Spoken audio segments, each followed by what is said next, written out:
This is the house in Giverny that Monet lived in from 1883 until his death in 1926.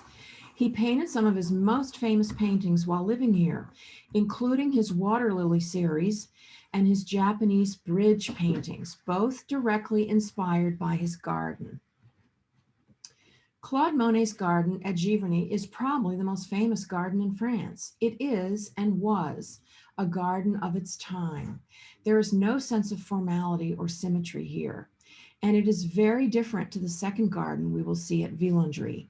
The plantings are riotous, colorful, and unrestrained, a great deal like Monet's art. Well, after all, there is a big connection. Here's Claude Monet as a young man on the left and as an old man on the right. He was one of the founders of French Impressionist painting and the most consistent and prolific practitioner of the movement's philosophy of expressing one's perceptions of nature, especially as it applied to plein air or open air landscape painting. It could be said that Monet reinvented the possibilities of color. And just what do you suppose was his inspiration for color? Of course, it was his garden. Monet was also passionate as a horticulturalist. This is what his garden looks like in spring. Masses of tulips, daffodils, pansies, and swaths of color.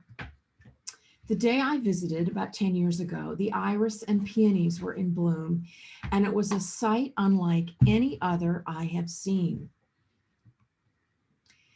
It's hard to appreciate the scale of Giverny and how much planting there is. It is packed with blooms, not a bit of space between the flowers.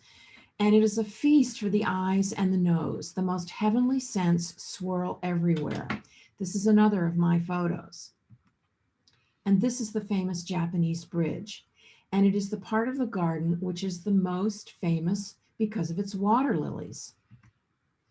The Japanese bridge was to be an important theme that Monet explored again and again in his paintings. At Giverny, he brought to life his own motifs through meticulously planning, planting, and nurturing his flowers and plants, which he then later translated onto the canvas.